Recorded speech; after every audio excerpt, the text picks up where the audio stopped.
Assalamualaikum warahmatullahi wabarakatuh.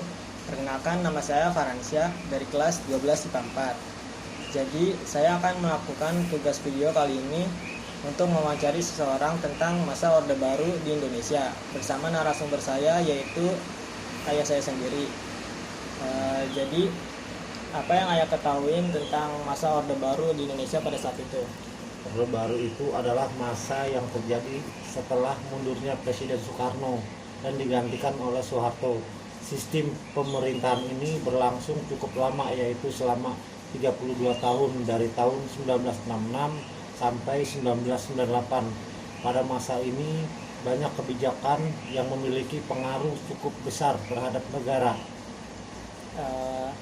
Mengapa pada masa ini dibilang masa yang memiliki pengaruh besar terhadap negara pada saat itu? Karena pada masa itu dikatakan sebagai masa pemerintahan yang stabil, meski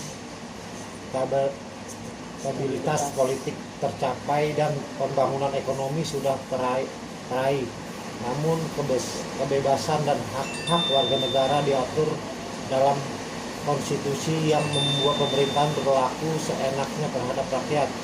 Akhirnya banyak menimbulkan penyimpangan dan dari nilai-nilai Pancasila dan Undang-Undang 1945 yang dilakukan untuk melindungi kepentingan pengusaha yang dapat merugikan rakyat. Jadi pada masa itu apa saja sih bentuk penyimpangan yang terjadi?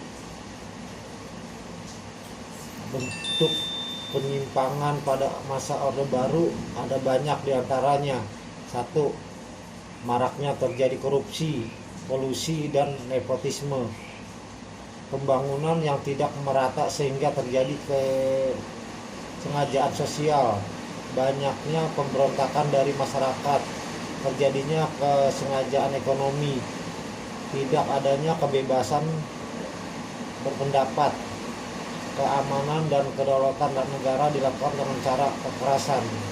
Nah, tadi kan selain dampak negatif yang ditimbulkan, pasti juga ada dampak positif. Jadi dampak positifnya apa aja? Selain dampak negatif yang ditimbulkan, banyak juga dampak positif dari kebijakan pada masa Orde Baru, diantaranya 1. Meningkatkan kekuatan peran negara dalam masyarakat. 2. Program pemerintahan terencana sehingga pertumbuhan ekonomi semakin tinggi. 3. Angka kemiskinan di Indonesia menurun. 4. Dan meningkatkan pelayanan kesehatan masyarakat. Nah, jadi sekian wawancara yang bisa saya lakukan. Kurang lebihnya mohon maaf. Wabillahi taufiq wal hidayah. Wassalamualaikum warahmatullahi wabarakatuh.